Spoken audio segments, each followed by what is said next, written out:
Se eu quiser chegar mais para cá, pode Tá ver. bom, a imagem ficou boa ali. Posso? Pode ir.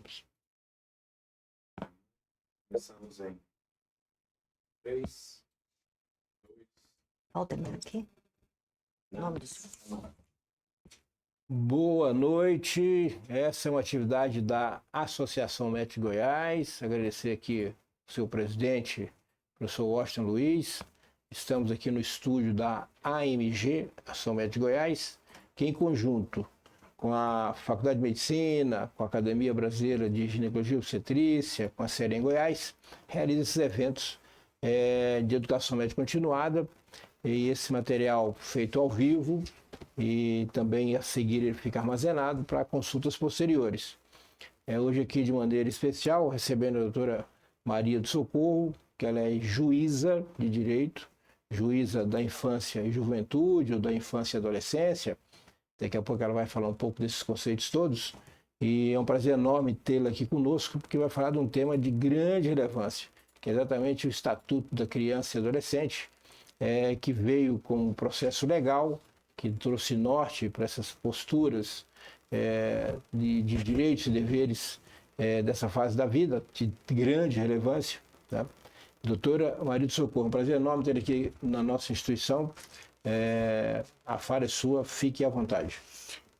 Primeiro eu quero agradecer, doutor Valdemar, pela confiança. Não nos conhecíamos pessoalmente, mas seu nome já era do meu conhecimento e fiquei muito honrada e ao mesmo tempo muito feliz de ter essa oportunidade. Por quê?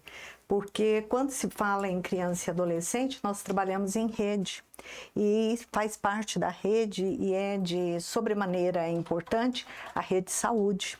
Não é?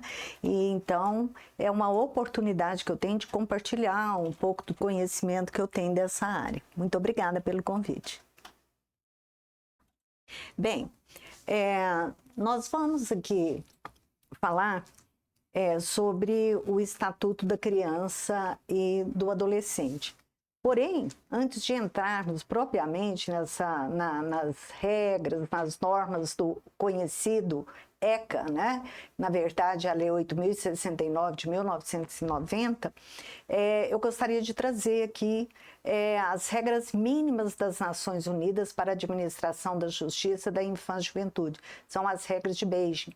O Beijing, que na China, em 1985, numa Assembleia Geral da ONU, através da Resolução 40, né,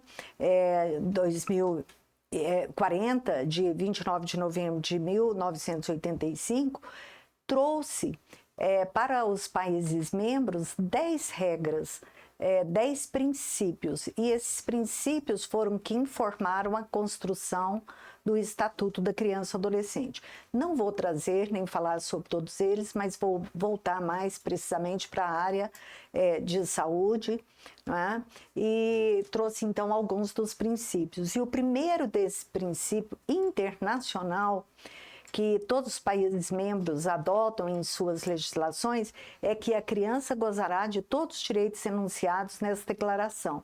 Toda essa criança, absolutamente sem exceção, serão credoras de direitos, sem distinção ou discriminação por motivo de raça, cor, sexo, língua, religião, opinião política ou outra natureza, seja de origem nacional, social, riqueza, nascimento, enfim.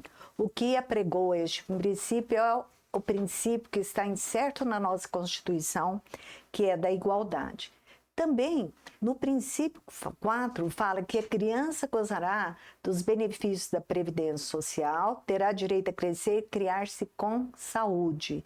E para isso, tanto a criança como a mãe serão proporcionados cuidados e proteções especiais, inclusive adequados aos cuidados pré- e pós-natal, e ela tem direito à alimentação, recreação, assistências médicas adequadas. Então, esse é um outro importante princípio internacional que informou a construção de todos aqueles artigos que tem no Estatuto da Criança e do Adolescente voltados para a área de saúde. E também tem um princípio que é também trazido, né, que foi trazido para o ECA, o Estatuto da Criança e Adolescente, que as crianças incapacitadas física, mental, socialmente serão proporcionados o tratamento, a educação e os cuidados especiais exigidos pela sua condição peculiar. E por último, dos princípios que eu trouxe, é o princípio 8, que fala que a criança figurará em quaisquer circunstâncias entre os primeiros a receber proteção e socorro. Essa disposição aqui, que fala da prioridade absoluta, inclusive no atendimento médico, eu sei que todos aqueles que estão assistindo vão me questionar, né, de alguma forma. Por quê? Porque nós que não somos do meio médico, mas sim da área do direito, muitas vezes nós nos debatemos, né, com um conflito de termos várias pessoas, né, o idoso, ou enfim, que também goza de prioridade, o deficiente, e nós, naquele momento, pensarmos, poxa, o Estatuto fala que a prioridade absoluta é da criança. Então, na verdade, são normas contrapostas, que será o nosso bom senso, nosso dever de cuidado e a premência daquele cuidado naquele momento que vai nos direcionar propriamente qual que é de todas essas prioridades que qual devemos atender. Bem, eu trago aqui um questionamento. O que é o Estatuto da Criança e Adolescente e sua importância? Bem, a Lei Federal 8.069, que é de 1990, ela é conhecida como o Estatuto da Criança e Adolescente, o ECA, é um marco legal e regulatório dos direitos humanos de crianças e adolescentes no Brasil. Ela foi promulgada em 13 de julho do ano de 1990, como resultado de um amplo debate democrático, liderados por movimentos sociais, organizações, articulações e atores da sociedade civil, e também daquelas instituições voltadas para a conscientização e o respeito pela criança e pelo adolescente como sujeitos a ter direitos. Quando nós falamos no ECA, nós temos que ressaltar que foi a primeira legislação no Brasil com a doutrina da proteção integral na América Latina. E ela serviu para se inspirar na Declaração Universal dos Direitos da Criança, de 1979, e na Convenção Internacional sobre os Direitos da Criança, aprovadas pela ONU em 1989. E ela foi um marco, né? O ECA, o Estatuto da Criança e Adolescente, foi um marco, posto que antes nós tínhamos, era o Código de Menores, com normas voltadas ao sistema punitivo, discriminador, e daqui a pouco nós vamos falar um pouquinho sobre ele. Então, o ECA foi uma inovação para a nossa legislação. Tanto que no seu primeiro artigo já dispõe assim: essa lei dispõe sobre a proteção integral à criança e adolescente. E o que é essa proteção integral? Bem, é reconhecer que as crianças e os adolescentes são sujeitos de direito, são sujeitos dos direitos fundamentais da pessoa humana e também são sujeitos de direitos específicos decorrentes, né, da condição de pessoa em peculiar fase de desenvolvimento. Por que eu falo sujeitos? Porque antes ele não era sujeito, ele era um objeto de direito. Então, quando se falava em criança e adolescente, era para aplicar uma penalidade, era para encaminhá-lo para um reformatório, era para encaminhá-lo para um abrigo, e não como nós vamos ver daqui a pouco no ECA, que hoje há disposições claras e expressas, não só no sentido de reparação, mas também de prevenção. E o artigo 2º do Estatuto, ele dispõe o seguinte, que considera as crianças, para efeitos dessa lei, a pessoa até 12 anos de idade. incompletos. Completou 12 anos, ele já passa a ser um adolescente. E ele é considerado adolescente até os 18 anos. Então, é muito comum lá no juizado da infância e juventude, né, quando aquele adolescente completa 18 anos, nós arquivarmos o processo, se não houver mais interesse no seu prosseguimento, porque ele já passa a ser um jovem e nós não temos mais competência, somente excepcionalmente. Bem, o Estatuto da Criança e do Adolescente, ele praticamente repete aquilo que está na Constituição Federal. E nós sabemos que quando a nossa Constituição Federal foi promulgada em 1988, ela foi considerada uma Constituição garantidora de direitos e considerada também como uma Constituição cidadã. Isso porque tamanhas suas garantias, né, ali expressas, como nós ainda vivenciamos hoje, com todos esses direitos alardeados e, graças a Deus, né, felizmente, os direitos humanos bastante fortalecidos, potencializados com as legislações posteriores que vão surgindo. E o que diz o artigo 227 da Constituição, que é replicado, reproduzido no artigo 4º, né, do ECA. Diz o seguinte, e aqui é importante ressaltar, é dever da família, em primeiro lugar, da comunidade, da sociedade em geral e do poder público, assegurar com prioridade absoluta a efetivação dos direitos à vida, saúde, alimentação, educação, cultura, esporte, lazer, profissionalização, liberdade, respeito e dignidade, igualdade, convivência familiar e comunitária. Então, quando nós vislumbramos todos esses direitos, que hoje, né, nós estamos em 2024, poxa, é tão natural, é mais do que comum, é super, né, entendível que se tenham esses direitos. Mas não, por quê? Porque antes esses direitos só eram preservados e assegurados ao adulto. A criança não tinha esse olhar de ser também um sujeito de direitos. Inclusive aqui, profissionalização, liberdade, dignidade, igualdade e a convivência familiar e comunitária que é proporcionada através, se não conseguirmos mantê-la na sua família natural, através da família substituta, como por exemplo a adoção. Fazendo um brevíssimo percurso histórico do Estatuto da Criança e Adolescente, então fica aqui, né? Por que surgiu esse estatuto? Vamos ver?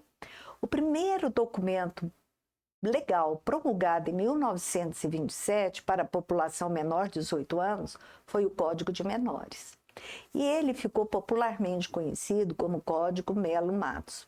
E ele tinha um forte caráter assistencialista, protecionista e controlador, consistindo num verdadeiro mecanismo de intervenção sobre a população principalmente pobre, a população carente.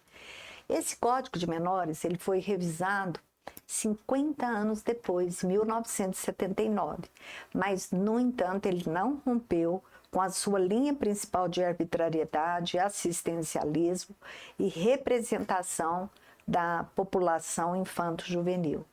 Não era endereçada as suas normas a todas as crianças e adolescentes, mas apenas aqueles reconhecidos como em situação irregular, seja por vivenciar situação de rua, por receber maus tratos, por estar em abandono, por não ter família, por estar cometendo algum ato infracional. Então, o código era todo voltado para esse perfil. E, segundo Carla Carvalho Leite, havia uma clara distinção entre criança e menor, considerando-se que criança era proveniente de família financeiramente abastada e o menor havia uma certa pejoração, né, neste termo, porque era usado para aquelas famílias carentes. E a doutrina da situação irregular, ela era excludente e tutelava a infância em geral pobre. Agora, como que surgiu o ECA?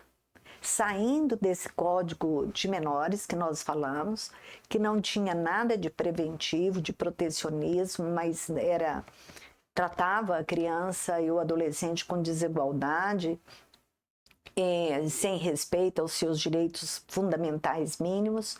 Como que surgiu o Estatuto da Criança e Adolescente, nosso ECA? Ele surgiu na década de 80 e o protagonismo da sociedade se impõe pela expressão dos seus interessados, nós sabemos. Então, o surgimento do artigo que eu já citei, o 227 da Constituição, ele foi o resultado de uma mobilização social intensa, de uma luta histórica da nossa Constituinte de 88, tendo decorrido de um processo popular de construção de várias legislações de grande legitimidade. Então, o Estatuto ele foi resultado deste período, de articulações, de participações de movimentos sociais, e ele contemplou o que havia de mais avançado na normativa internacional em relação aos direitos da população infanto-juvenil. De acordo com os seus idealizadores e o redator da legislação, o procurador de justiça, eminente professor da USP, Paulo Carrido, abre aspas, o Estatuto da Criança e do Adolescente é fruto da construção coletiva, do depósito de expectativas e transformações que redunda na realidade normativa adotadas, por essa razão de grande legitimidade. Então, isso quer dizer o quê? Que o Estatuto ele não surgiu de nada, ele surgiu decorrente de uma Constituição legítima, de um movimento social, político mobilizado, de uma luta histórica muito grande, que trouxe não só assegurado direitos, né, ao maior de 18 anos, mas também a este público, em considerado a criança e o adolescente. E isso foi de fundamental importância, lógico, a participação de diversos segmentos sociais na época. Então, nós tivemos aqui o Movimento Nacional das Meninas e Meninos de Rua, tivemos na época a Frente Nacional da Defesa dos Direitos da Criança, tivemos também a disseminação da Pastoral do Menor e assim por diante. Muitos e outros grandes movimentos em defesa dos direitos do menor de 18 anos. E para começar, já fez uma séria e grave distinção. Não se falava mais menor, porque menor era um termo utilizado de uma forma pejorativa, mas sim criança, delimitando pela faixa etária, né? E o adolescente, estabelecendo que seria aquele de 12 até 18 anos completos. Pois bem, e a aplicabilidade desse estatuto? Olha, quando o Estatuto surgiu em 1990, houve uma explosão de manifestações dos conservadores e uma preocupação muito intensa da sociedade.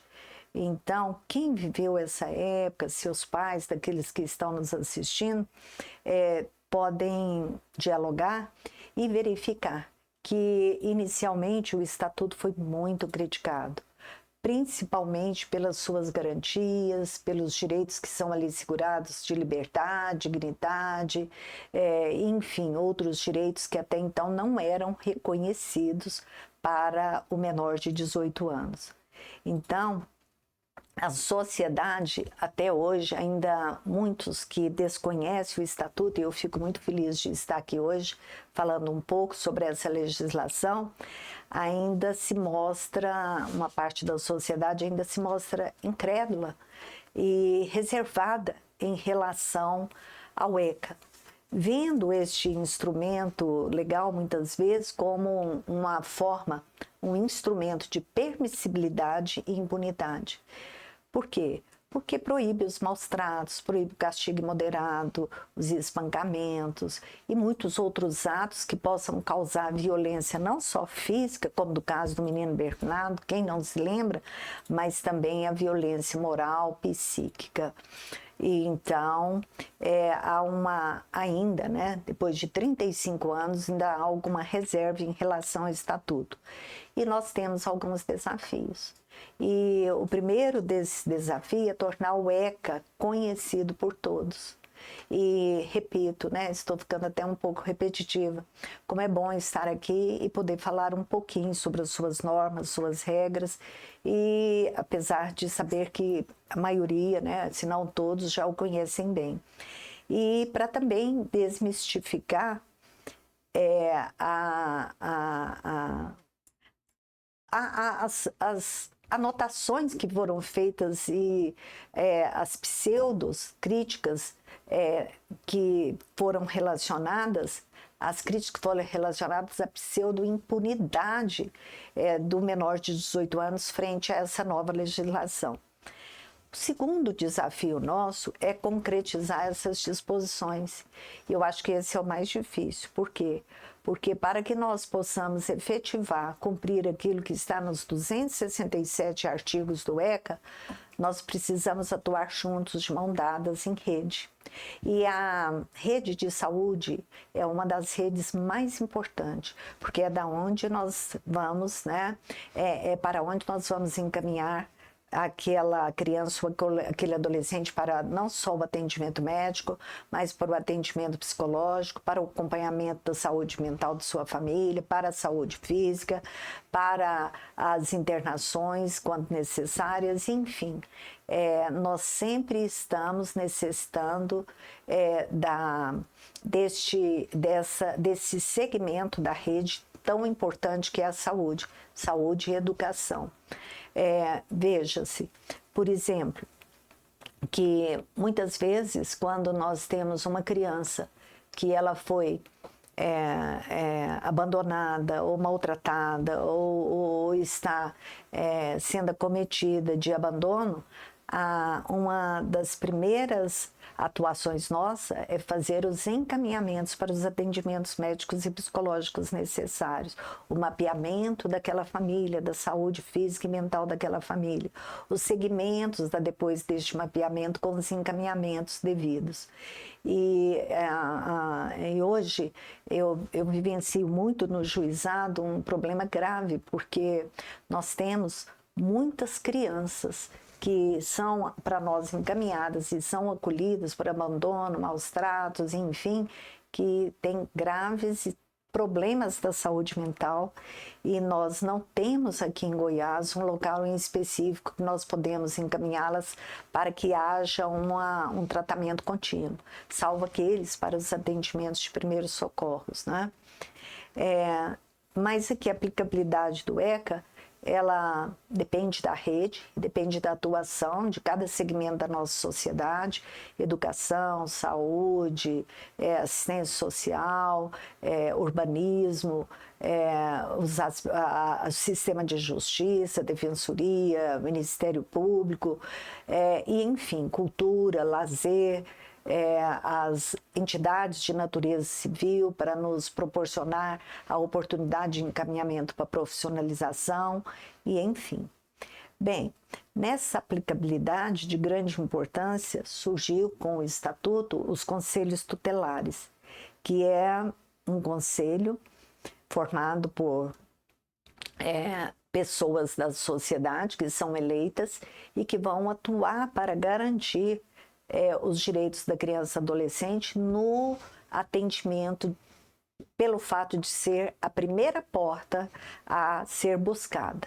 Então, quando há uma situação, seja numa maternidade, seja na rua, seja na escola, e enfim, a primeira porta que se bate, se procura o acolhimento, a orientação e a entrega, se necessária, daquele menor de 18 anos, daquela criança ou adolescente, é o conselho tutelar. Então, eu reafirmo, para além de alterar o estatuto, muito se fala, redução de idade, da menoridade, enfim, é necessário efetivamente nós implementarmos. Bem, direito das crianças e adolescentes no contexto internacional.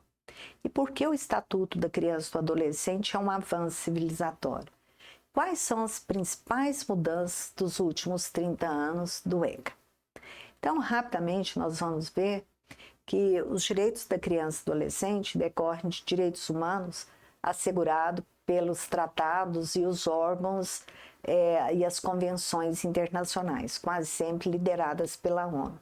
Então, nós temos aqui a Declaração Universal de Direitos Humanos, de 1948, nós temos a Declaração dos Direitos da Criança, aprovada pela ONU em 1959, nós temos a Convenção Americana dos Direitos Humanos, de 1969, conhecido como Pacto de São José da Costa Rica, e temos, por fim, a Convenção sobre os Direitos da Criança, de 20 de novembro de 1989, ratificados por 196 países, incluindo o Brasil.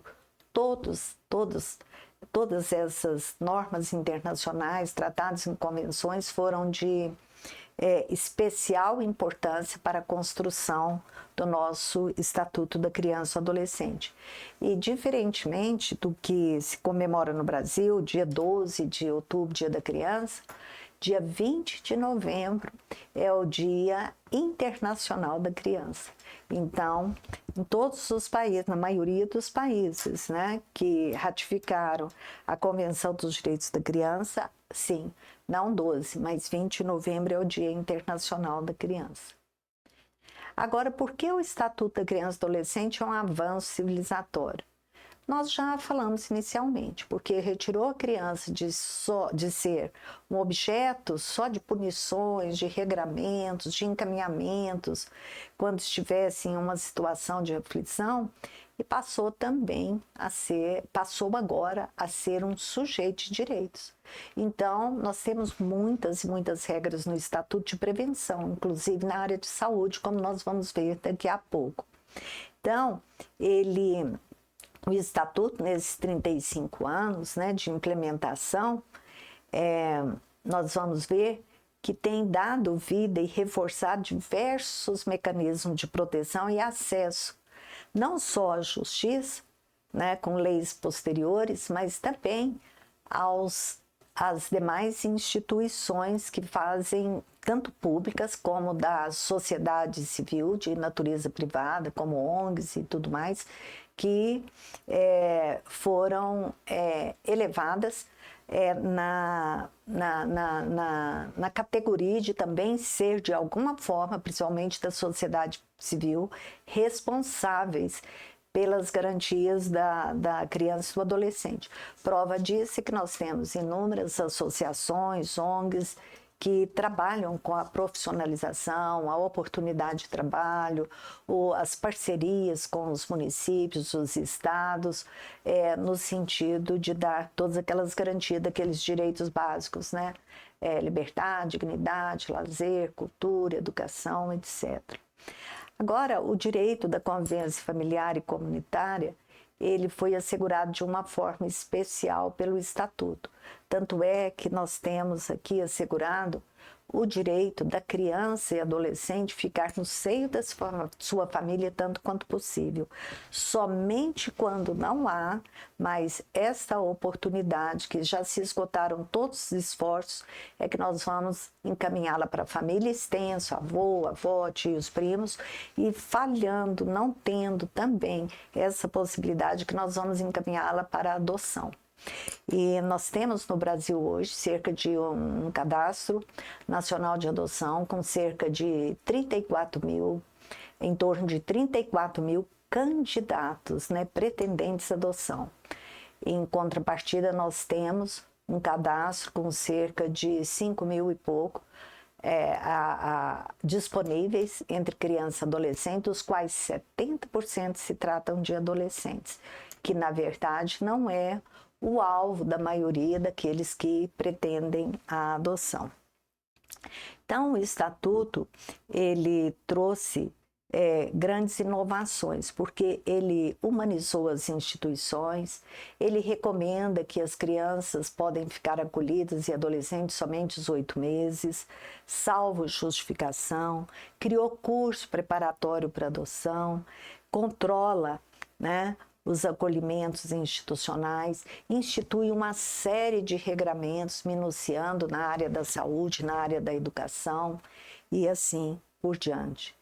E foi também decorrente dos princípios desse estatuto, que são, na verdade, da prioridade absoluta, a proteção integral e o melhor interesse da criança, e com os fenômenos sociais que foram decorrentes, que foram criadas algumas leis que todos vocês conhecem, pela importância e pelo alarde que sempre a mídia está trazendo para nós sobre fatos acontecidos, que nós temos aqui a lei da primeira infância, que é o marco da primeira infância.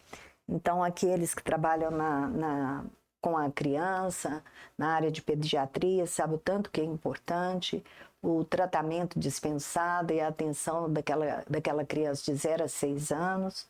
Nós temos a lei da adoção, que minuciou e trouxe mais garantias, tanto para a criança como para o adotante. A lei do menino Bernardo, que vocês estão vendo aqui no cantinho, que é a lei 13.010 de 2014, todos nós temos aquela triste lembrança daquele menino que, por castigos imoderados que recebeu do pai, acabou sendo maltratado e morto pela madrasta, né? No Rio Grande do Sul, 3 Passos. Nós temos a lei também do menino Henri Borel, que é mais recente. Todos vocês também conhecem, porque de alguma forma ela se relaciona ao meio médico.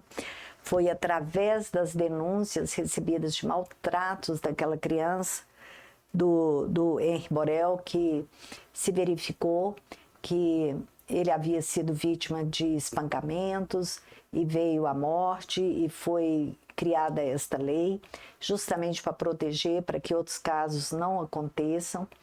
E tem uma lei também que eu gostaria de ressaltar, que é muito importante, que é a lei de depoimento especial, que é a 13.431. Então, antes, quando nós ouvíamos uma criança ou um adolescente vítima de abuso sexual, aquela criança, aquele adolescente era ouvido na nossa sala, na presença do juiz, do promotor, do advogado, constrangendo a sua fala, trazendo mais sofrimento, retivimizando aquela vítima. Hoje não é mais assim. Depoimento especial, quando nós temos uma criança que vocês médicos nos encaminham, através das consultas, verificam que possivelmente foi vítima de maus tratos, de abusos sexuais, e enfim, que exige a presença da justiça, nós, após fazermos todos os encaminhamentos recomendados pelo meio médico, né, para o atendimento físico, psicológico daquela criança, daquela vítima, nós também, no aspecto jurídico, vamos ter um melhor cuidado e vamos ouvi-la separadamente, não por nós, mas através de um corpo técnico preparado, treinado, que vai realizar o depoimento especial numa sala lúdica, numa sala especial, onde há uma câmera e aquela criança vai conversar com a psicóloga, com a assistente, enfim, com aquela pessoa que foi treinada, e vai relatar todos aqueles fatos de uma forma mais espontânea e com menor sofrimento. Bem, agora, sim, na área de saúde, né?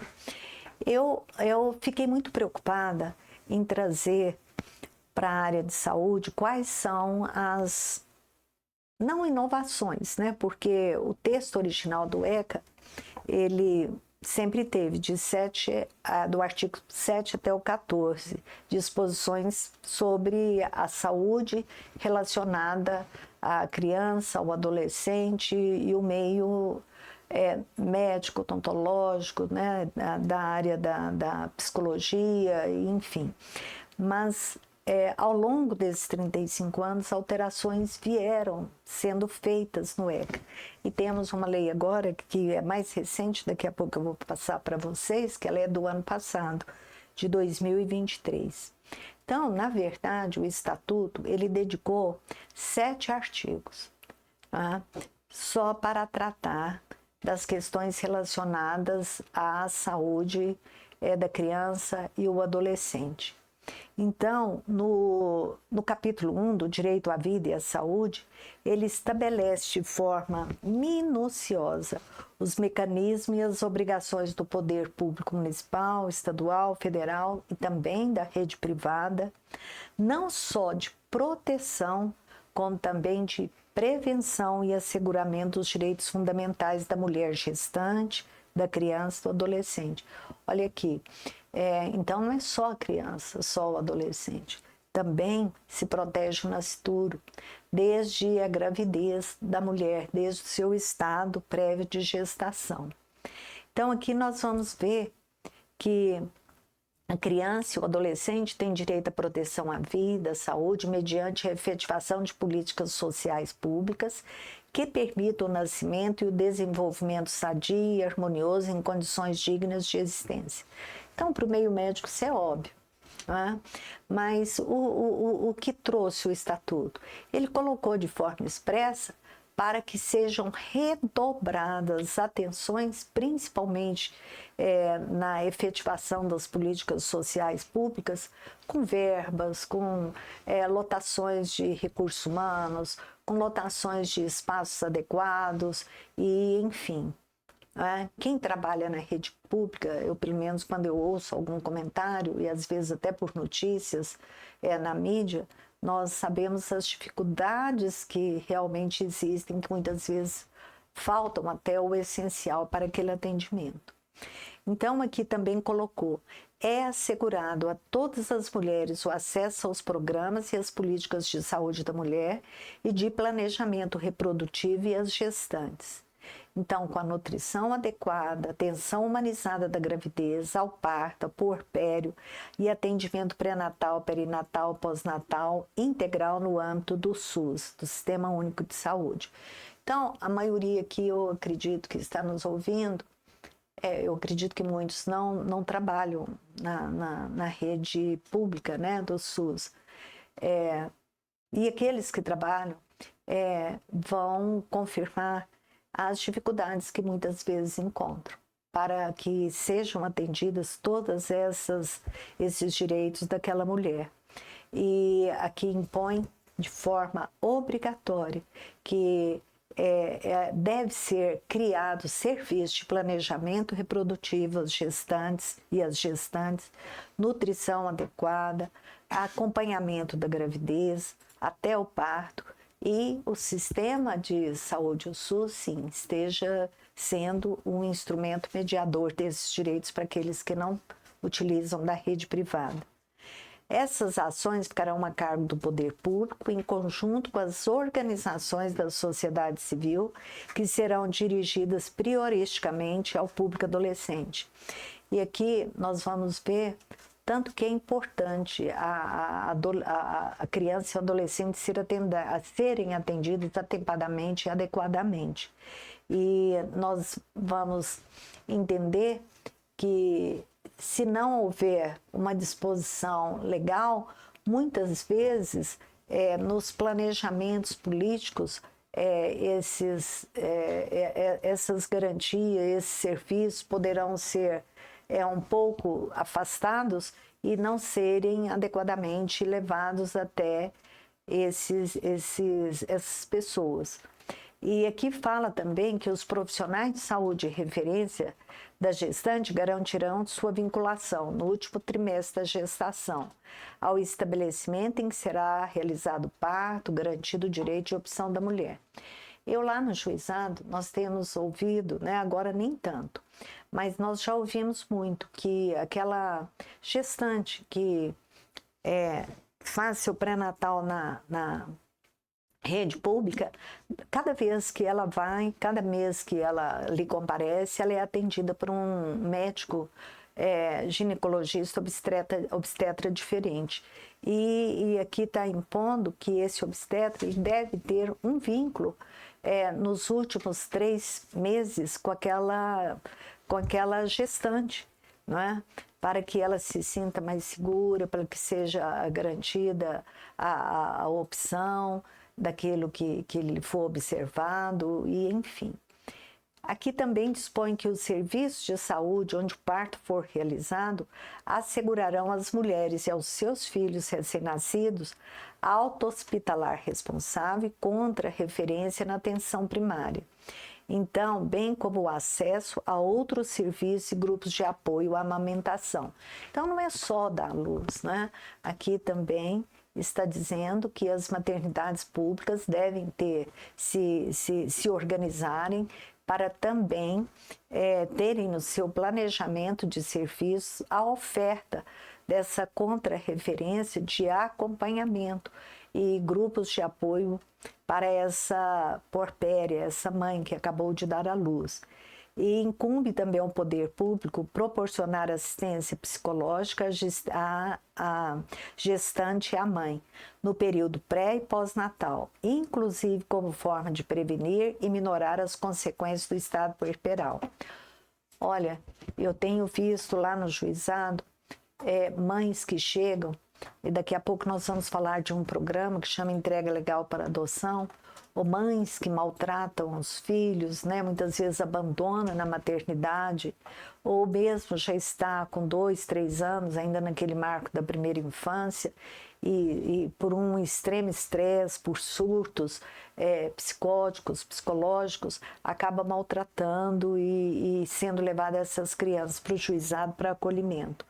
Então, o que nós percebemos a necessidade que essa gestante muitas vezes e essa mãe pós-parto necessita deste acompanhamento, dessa assistência psicológica. Então, aquela mãe muitas vezes ela não fez o pré-natal, ela só busca a maternidade, né? Quando ela já está em vias de dar à luz, ali ao ser atendida e ser realizado o seu parto, ela não tem assim a mínima noção do que e como ela vai cuidar daquela criança. Muitas são portadoras de transtornos mentais e então o que acontece? Essa assistência psicológica ela é necessária até mesmo para que possa identificar essas dificuldades e naquilo que for necessário encaminhar para o juizado da infância e juventude, para a rede, para que nós possamos também contribuir para assegurar não só os direitos mínimos de saúde física, mental, dignidade, alimentação daquela mãe, mas principalmente daquela criança, daquele recém-nascido ou nascituro. O ECA, ele trouxe aqui uma série de direitos das gestantes. Como eu disse há pouco, são direitos que todos vocês médicos, né, obstetras e que já trabalham nessa área de ginecologia e trabalham nessa área de atendimento, mulheres, gestantes, já atuam de forma natural. Mas aqui o que impõe é que efetivamente nas políticas públicas sejam previstos esses direitos e mecanismos para que eles sejam efetivamente prestados. Então, o primeiro deles, assistência psicológica, como eu disse, deverá ser prestada também às gestantes e mães que manifestem interesse em entregar os filhos para adoção, bem como as gestantes ou mães que encontrem em situação de privação de liberdade. E aqui eu quero mostrar para vocês, e eu deixei aqui num arquivo virtual e na forma física, um programa de entrega para adoção. Este programa ele foi instituído pelo Tribunal de Justiça de Goiás, seguindo a mão de todos os tribunais de justiça. Por quê? Porque hoje nós temos uma lei dentro do ECA que alterou um artigo do Estatuto da Criança e Adolescente que dispõe claramente que aquela mãe ou gestante que não possua condições ou desejo de cuidar do filho, ela poderá ser encaminhada ao juizado da infância para fazer a entrega legal para adoção. Isso quer dizer o quê? Que o programa Entrega Legal para Adoção, ele foi criado para proporcionar a entrega legal, segura e sigilosa da criança recém-nascida pela mãe, para o juizado, para que ela seja colocada em adoção. Por que isso?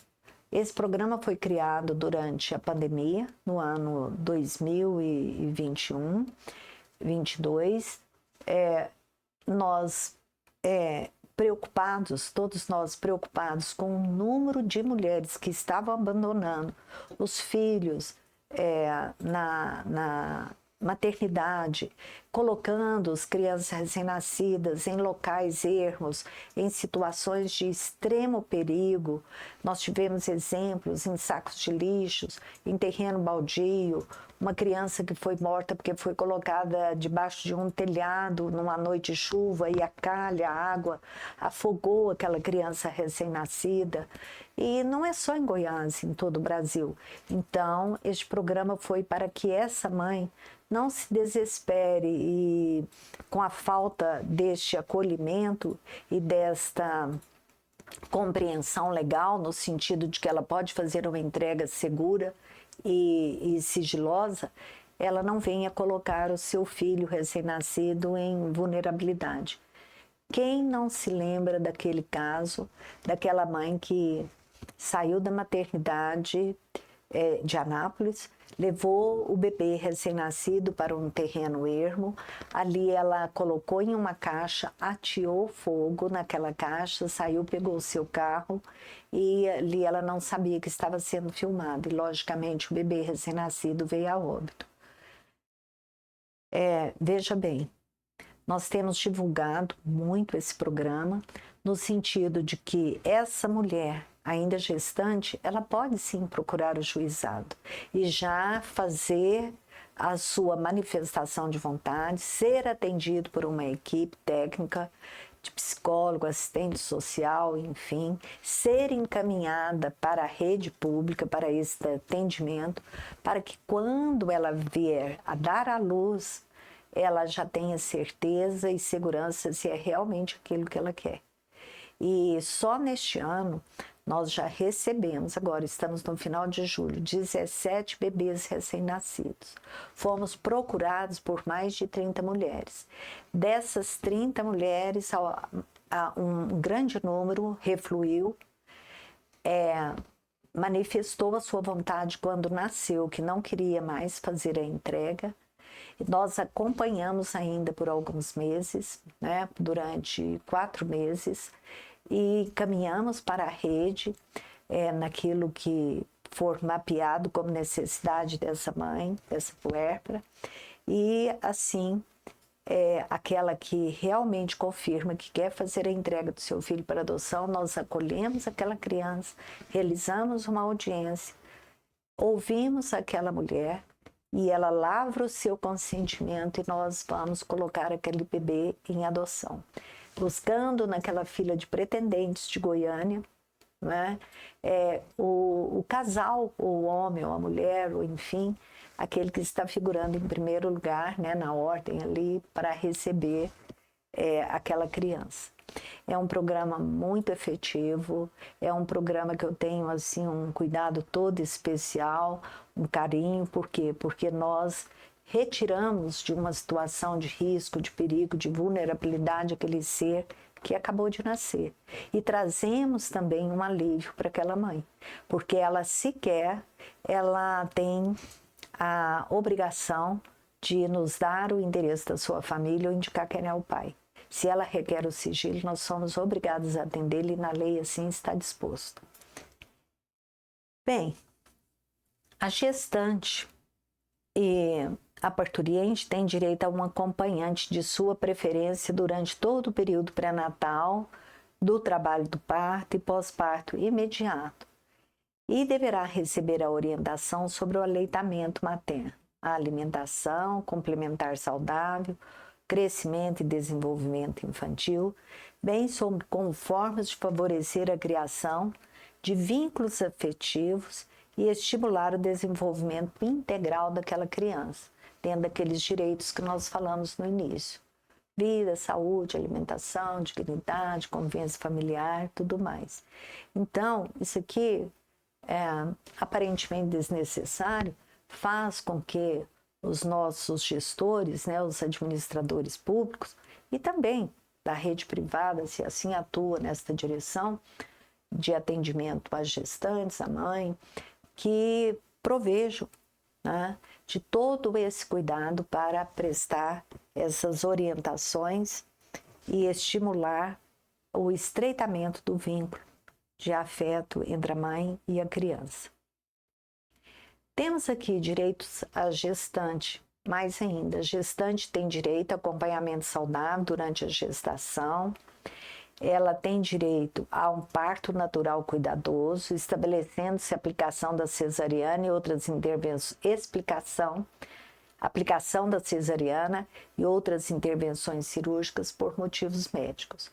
É direito também da gestante, atenção primária à saúde. Ela fala aqui, e a atenção primária à saúde, né, os serviços de atenção primária à saúde, que são aqueles primeiros atendimentos nos CAIs, no SUS, nas maternidades, fará busca ativa da gestante que não iniciar ou que abandonar as consultas do pré-natal, bem como da puérpera que não comparecer às consultas pós-parto. Isso aqui na prática é um tanto difícil, né? Porque quando a pessoa não se importa de fazer um pré-natal, ela foge às consultas, ela foge aos acompanhamentos que foram ali indicados no meio médico, enfim, mesmo após parto, é realmente difícil a localização do seu endereço, mesmo com a busca ativa, porque em geral ela não tem um endereço fixo. Se for uma pessoa de outra cidade, mais difícil ainda, se tiver em condição de moradora de rua, e enfim. O outro direito da gestante é que incumbe ao poder público garantir a gestante e a mulher com filho na primeira infância que se encontrem sob custódia em unidade de privação de liberdade, ambiente que atenda às normas sanitárias e de assistência do SUS para o acolhimento do filho. Então, aqui está dizendo que todos esses direitos devem ser estendidos àquela mulher que se encontra em situação de presa, né? Se encontra no sistema prisional. E mais uma vez aqui, repetindo, assistência psicológica gestante. Então, como vocês podem perceber, essa é a terceira vez nos direitos, né? Quando nós estamos aqui voltados para trazer do ECA os direitos à saúde, é a terceira vez que fala sobre essa assistência psicológica gestante. Então, aqui, a assistência psicológica gestante, a parturiente, a puerpera, deve ser indicada após avaliação do profissional de saúde no pré-natal e no puerpério, com o encaminhamento de acordo com o prognóstico. Então, mais uma vez, reforçando aqui a importância do acompanhamento psicológico dessa mulher. E eu trago aqui agora, rapidamente, um tema tortuoso, que é a gravidez na adolescência. Aqui, olha, eu encontrei hoje, assim, numa breve pesquisa, 400 mil adolescentes grávidas por ano no Brasil. E fica instituída a Semana Nacional da Gravidez na Adolescência, a ser realizados programas voltados a esclarecimentos, a orientações, a sensibilização da própria sociedade a partir do dia 1º de fevereiro. Então, tem como objetivo disseminar informações sobre medidas preventivas e de educação que possam contribuir para a redução da incidência da gravidez na adolescência. Eu trouxe esse mapa aqui, olha, 547.564 mil casos de adolescentes, né, durante o ano, no mapeamento de 2015. O Norte e o Nordeste têm sido os maiores números relativos a casos de gravidez na adolescência. Prevalece em famílias de baixa renda, é maior nos meios rurais, nas cidades ocorre mais nas periferias e potencializa, sem dúvida, né, o risco de bebês prematuros e de baixo peso. E ele diminui conforme aumenta a escolaridade das jovens. Por quê? Porque quando uma adolescente fica grávida, em geral ela já está afastada da sala de aula, e se ela fica grávida, aí ela se afasta definitivamente. O ECA também dispõe de forma cuidadosa os direitos ao aleitamento materno. Mais uma vez aqui, não é? Preocupado não só com a criança, mas também com todo o sistema que envolve as suas garantias. Então fala aqui, o poder público, as instituições e os empregadores propiciarão condições adequadas ao aleitamento materno, inclusive aos filhos de mães submetidas à medida privativa de liberdade. Os profissionais das unidades primárias de saúde desenvolverão ações sistemáticas, individuais ou coletivas, visando o planejamento, a implementação e avaliação das ações de promoção, proteção e apoio ao aleitamento materno e alimentação complementar saudável de forma contínua. Então, vocês viram que até de forma repetitiva, lá atrás, nós já falamos, esse é um direito da mulher, da gestante. E aqui, quando fala do aleitamento, reforça todos esses direitos. E fala aqui, ó, os serviços de unidades de terapia intensiva neonatal deverão dispor de banco de leite humano ou unidade de coleta de leite humano. Então, isso já acontece. Mas, como eu disse para vocês, tudo que nós estamos falando aqui quanto ao Estatuto, ao ECA e à saúde, que está disciplinado, na verdade, são protocolos que já são utilizados ou deveriam ser utilizados. Apenas aqui reforça no sentido de tornar uma obrigação expressa, principalmente aos entes públicos, aos nossos gestores, de trazerem para a saúde, na atuação, né, na área do atendimento da mulher, do gestante e da criança ou adolescente, a garantia de tais direitos. E vocês viram que o marco da primeira infância, que é aquele de 0 a 6 anos, principalmente do recém-nascido, está aqui bastante potencializado. Hospitais públicos ou particulares, estabelecimentos de atenção à saúde gestante. Quais são as obrigações? Então, muitos daqueles que estão me ouvindo têm hospitais, né? Trabalham como gestores de unidades de saúde, enfim. Então, já conhecem essas obrigações, mas nunca é demais nós trazermos aqui, né? Primeiro, manter registro das atividades desenvolvidas através de prontuários individuais pelo prazo de 18 anos. Identificar o recém-nascido mediante o registro da sua impressão plantar e digital e da impressão digital da mãe, sem prejuízo de outras formas de normatização. Proceder exames diagnósticos e terapêuticos de anormalidades no metabolismo do recém-nascido, bem como prestar orientação aos pais. Fornecer declaração de nascimento, onde constem necessariamente as intercorrências.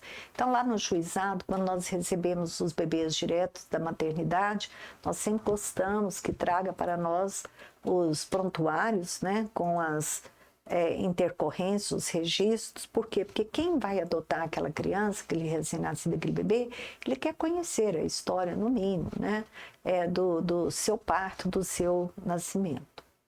Manter alojamento conjunto, possibilitando o neonato a permanecer junto à mãe, acompanhar a prática de processos de amamentação, desenvolver atividades de educação, de conscientização, de esclarecimentos a respeito da saúde mental da mulher no período de gravidez e do puerpério.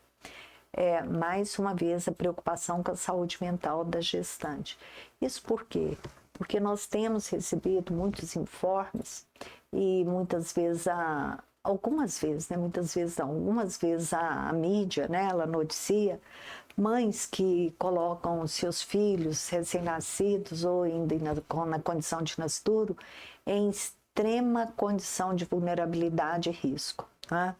Que vai refletir, mesmo que ele nasça com saúde ou que ele sobreponha aquela fase de vulnerabilidade, vai refletir na sua saúde como adulto.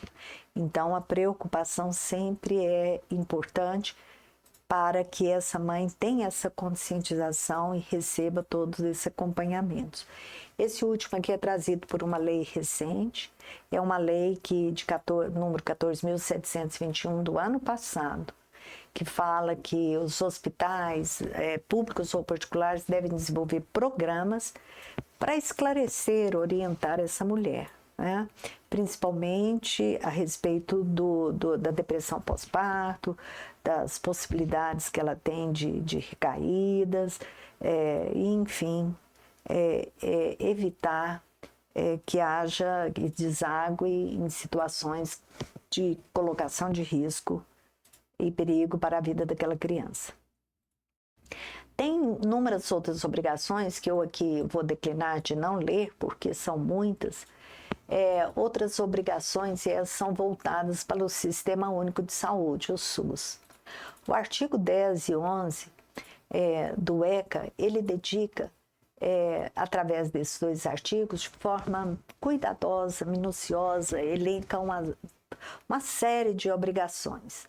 E, dentre elas, as delimitações de doenças serem rastreadas pelo teste pezinho, os testes para o rastreamento de doenças de recém-nascido, a delimitação de doenças serem rastreadas, o asseguramento, o acesso integral às linhas de cuidado voltadas à saúde da criança e do adolescente, por intermédio do SUS. Então, a criança ou adolescente com deficiência ser atendido sem discriminação ou segregação. E também a obrigação que tem o poder público de fornecer gratuitamente àqueles que precisam medicamentos, próteses e outras tecnologias. Aqui eu abro um parênteses para compartilhar com vocês que no Juizado da Infância e Juventude, rotineiramente nós temos pedidos de cirurgias, né, de crianças recém-nascidas, que estão pedidos de lotação de vaga em UTIs neonatal, de cirurgias, né, de alto risco cardíacas, crianças de 30 dias, de poucos dias. Então, medicamentos de altíssimos custos. Então, é a porta do juizado que a defensoria em geral vai bater, porque quase sempre não é advogado particular, é a defensoria pública, para que nós possamos autorizar a entrega desses medicamentos ou a realização daquele serviço, ou seja, uma consulta médica, uma cirurgia, etc. Então, aqui, eu não vou ler todas as disposições, porque eu acredito até que nosso tempo já está concluindo, mas as obrigações do SUS para o SUS, né? Então essas não são obrigações voltadas ao médico em específico, mas sim para a administração, a gestão do sistema da unidade de saúde. Uma questão aqui delicada e que eu tenho recebido muito e felizmente todos vocês conhecem bastante e têm agido muito bem, é que em casos de suspeita ou confirmação de castigos, tratamento cruel ou degradante, maus tratos contra criança e adolescente, aqui o meio médico, o meio de saúde é obrigado a comunicar ao Conselho Tutelar da localidade, sem prejuízo de outras providências. Então, nós temos recebido muitas vezes, desde quando eu atuava no Juizado da Infância Aparecida, uma criança que foi levada a um hospital infantil, a um atendimento médico, como no caso do menino Borel, né, Henri Borel. Então, tão logo aquele sistema de saúde, principalmente o médico, atende aquela criança e verifica que aquele atendimento, que aliás aquela saúde física da criança, ela não foi provocada de uma forma natural ou por uma reação do seu organismo, mas sim por um ato de violência, de maus tratos ou um abuso sexual, imediatamente deve comunicar ao Conselho Tutelar, para que o Conselho Tutelar tome as suas providências e leve até o Ministério Público, leve até o juizado, leve até as varas criminais, delegacias, para se tomar as providências. Aliás, 99% das crianças que sofrem abusos sexuais, violências físicas e maus tratos são levadas pelas informações, quando são graves, né? As lesões deixadas são trazidas, né? Melhor dizendo, pelo meio médico.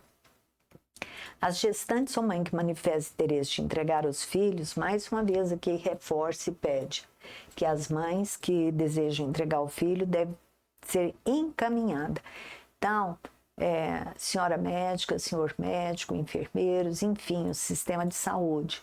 Se há uma gestante ou a puérpera que deu à luz, ela manifesta que não deseja cuidar do filho, vocês podem nos comunicar imediatamente, não é? Aliás, deverão nos comunicar com a opção do conselho tutelar, passando, em geral, pela equipe, né, técnica, psicólogos, assistentes sociais da própria clínica, da própria maternidade, e nos comunicar para que nós possamos acolher essa mulher, ouvi-la e receber de forma segura seu filho, que será encaminhado para a adoção. Então, aqui há uma outra disposição que eu questiono na questão da criança. Aqui. Os estabelecimentos de atendimento à saúde, inclusive as unidades neonatais de terapia intensiva e de cuidados intermediários, deverão proporcionar condições para a permanência em tempo integral de um dos pais ou responsáveis nos casos de internação de criança e adolescente. Olha, no juizado nós temos, assim, uma preocupação muito grande. Por quê?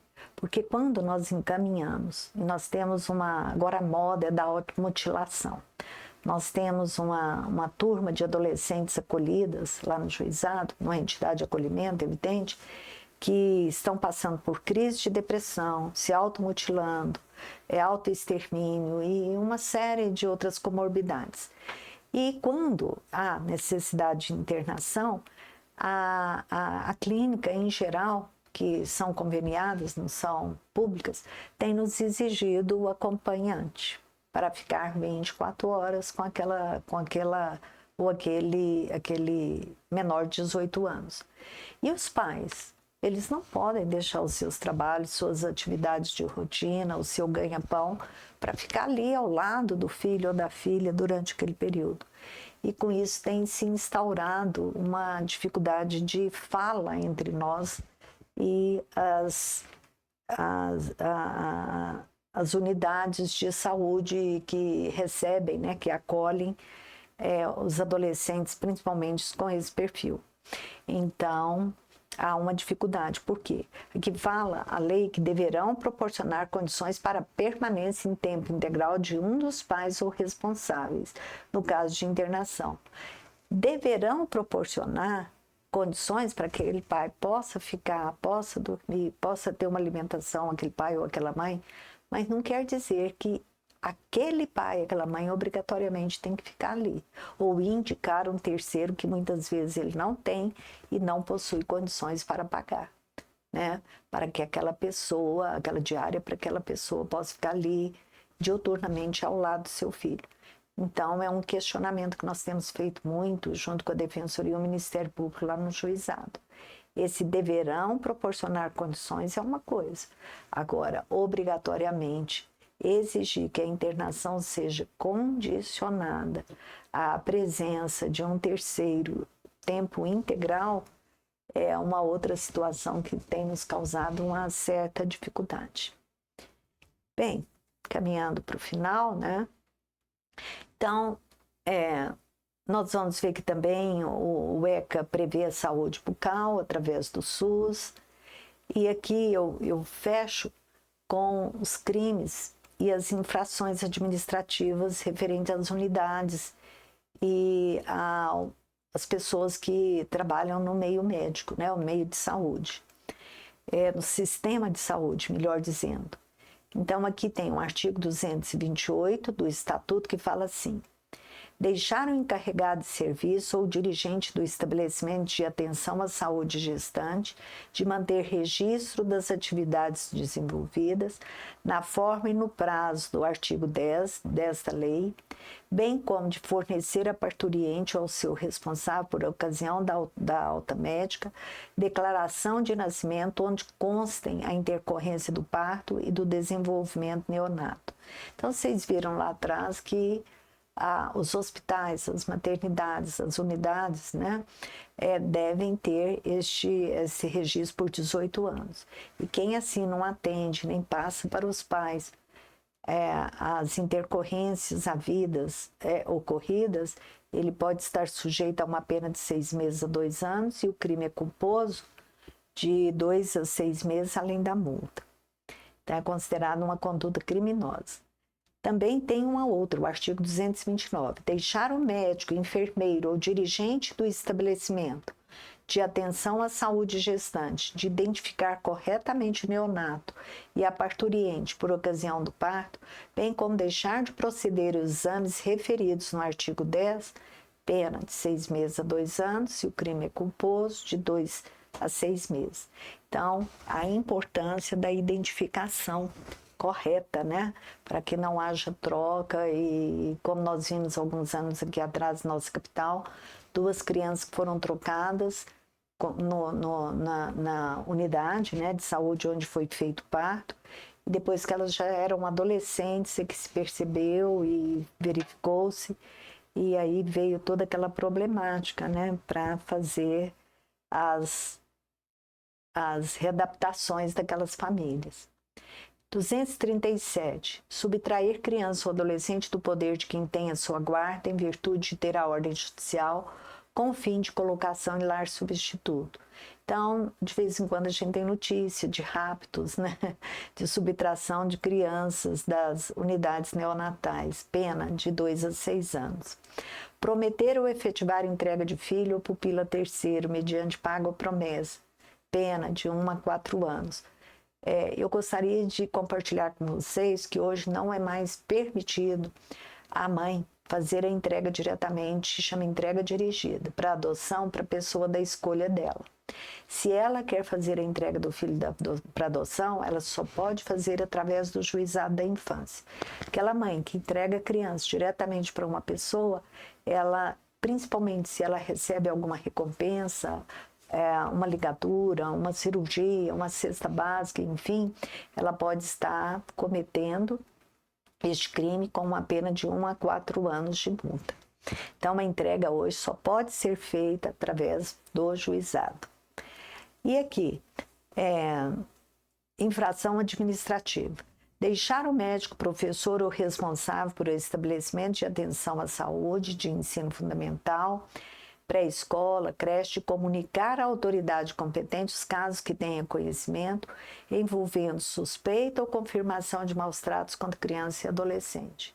Então, além de ser crime, quando verifica que há aquela situação, quando há suspeita, também tem o dever administrativo de comunicar, sob pena de ser apenado com a multa de 3 a 20 salários mínimos, e o dobro se for reincidência. Depois vem aqui um artigo trazido uma lei mais recente. Deixar o médico, enfermeiro ou dirigente de estabelecimento de atenção à saúde gestante efetuar imediato encaminhamento à autoridade judiciária em caso que tenha conhecimento de mãe ou gestante interessada em entregar o filho para adoção. Então, pena de multa de R$1.000 a R$3.000. Então, hoje é uma obrigação, sujeita inclusive a uma penalidade, como nós vimos, administrativa neste último caso. Nós temos realizado várias conversações com as maternidades, a nossa equipe do juizado tem efetuado capacitação, treinamentos, levado a nossa fala e com isso nós temos recebido muitas informações que antes passava desapercebido pelaquela equipe médica, né? Aquela equipe daquele sistema de saúde, hoje já está sendo levada ao juizado. E aqui eu finalizo trazendo para vocês que o artigo 260 do ECA, ele dispõe que os contribuintes de imposto de renda, né, os contribuintes poderão efetuar doações aos fundos do direito da criança e do adolescente, nacional, distrital, estadual, municipal, devidamente comprovadas, sendo estas integralmente deduzidas do imposto de renda. 1% do imposto de renda é devido, apurado pelas pessoas jurídicas, e 6% do imposto de renda apurado pelas pessoas físicas. Então, isso quer dizer o quê? Que você, médico, médica, enfermeiro, trabalha no sistema, aliás, qualquer um de nós da sociedade que queira contribuir para o Fundo Municipal dos Direitos da Criança e Adolescente, ou estadual ou federal, você poderá, quando fizer a sua declaração de imposto de renda, dizer para o seu contador: olha, eu sou pessoa física, como pessoa física, eu quero destinar 6% do que eu iria pagar, do que vou pagar para a Receita Federal, eu quero destinar para o Fundo dos Direitos da Criança e Adolescente da minha cidade, da minha capital, ou então do meu país. É uma escolha que você faz. Então, você tem esse direito e, com isso, você está contribuindo para que o sistema de justiça, de garantia do direito da criança e adolescente, tenha mais essa oportunidade de fundos, né, de alargar os seus fundos de orçamento para programas, para atendimentos diversos na área da infância.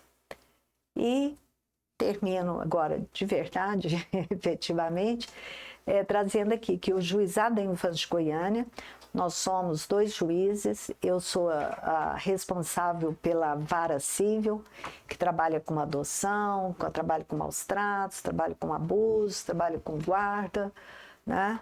E ações cíveis, e tem o juiz 2 que trabalha com os crimes, que são denominados atos infracionais, não se fala crime, então fala cometimento de atos infracionais, o adolescente.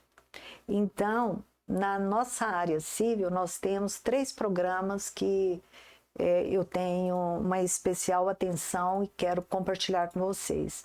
É o programa Anjo da Guarda, que é um programa de apadrinhamento, convido todos vocês a participarem. Vocês podem escolher, nos juizados querem ser padrinhos afetivos, de afeto, de carinho, levar aquela criança acolhida, é aquele que está acolhido, não se fala mais abrigo, hoje é entidade de acolhimento. Então você pode levá-lo para sua casa, numa comemoração, numa festa, um final de semana, dar um pouco do seu carinho, às vezes desaguam em adoções, né? Temos casos que terminam de forma feliz, mas isso não quer dizer que você tenha essa obrigação, você ali pode atuar pura e simplesmente, já deixar claro que é ser só padrinho. Você pode ser padrinho prestador de serviço, então você quer oferecer o seu serviço médico para aquela criança ou aquele adolescente acolhido ou acolhida, né? Ou então você quer ser padrinho provedor, pagar um curso, auxiliar na compra de um material, um talento que ele tenha em especial para que ele possa desenvolver. Então, há essas 3 modalidades de apadrinhamento. Venham conhecer no Juizado da Infância. Tem o programa Amparando Filhos, que é um programa conhecido nacionalmente, que visa visitas humanizadas às presas, detectar, identificar os filhos das presas e encaminhá-los para a saúde, para a educação, para aquela necessidade básica que não está sendo atendida, dar a guarda para os avós ou tio, aquela pessoa que está com a sua guarda de fato. E temos esse programa, que é o Programa Legal para Adoção, que eu deixo aqui o material de forma virtual e também física através dessa cartilha, folder, cartaz, e que eu convido vocês a nos ajudarem a divulgar. Podemos dar palestras, você quiser, na sua clínica, no seu hospital, no seu ambiente de trabalho, lá naquele CAIS, no sistema, né, de atendimento junto ao SUS, se você necessitar, tiver interesse, nós teremos mais prazer de mandar a nossa equipe para prestar esclarecimentos e levar o material. E aqui eu termino com Montesquieu, né? É um filósofo iluminista do século XVIII, quando ele fala assim: quando vou a um país, não examino se há boas leis, mas se as que lá existem são executadas, pois boas leis há por toda parte. E assim eu convido todos vocês a fazerem parte, né, mais ainda, de uma forma mais efetiva, consciente do que já atuam, na área da infância. É uma área muito sofrida, só nos procuram quem está em situação de vulnerabilidade, de sofrimento. Eu brinco muito que as únicas pessoas que vão ao juizado que estão felizes são aquelas que vão procurar autorização para viagens, né? Principalmente internacional, como tem agora esse mês bastante. As demais, quando procuram o juizado, é porque falharam todos os sistemas, encontra-se em um estado de vulnerabilidade tamanho, de sofrimento, de angústia, de carências, que precisa que a justiça ponha a sua mão e busque atuar de alguma forma, e que nem sempre é a ideal e a mais garantida, no sentido de que ele permaneça com a sua família natural, que é o mais lógico, necessário e evidente. Só retiramos essa criança da sua família natural quando realmente se percebe que não está sendo positivo para o seu desenvolvimento e que a família substituta é uma saída que lhe trará maior segurança, maior conforto, maiores possibilidades para a sua vida. Então, é preciso uma aldeia inteira para educar uma criança, provérbio africano. E eu convido todos vocês, sei que já fazem parte dessa grande rede, mas que de alguma forma possam contribuir mais ainda, principalmente nos nossos programas de apadrinhamento, adoção, divulgando, compartilhando, e enfim. Então, eu agradeço a todos que tiveram paciência em nos ouvir. Mais uma vez, Dr. Valdemar, a Associação Médica, né, de Goiás, a oportunidade que me deu de trazer essa fala. Então, uma boa noite a todos. Nosso muito obrigada.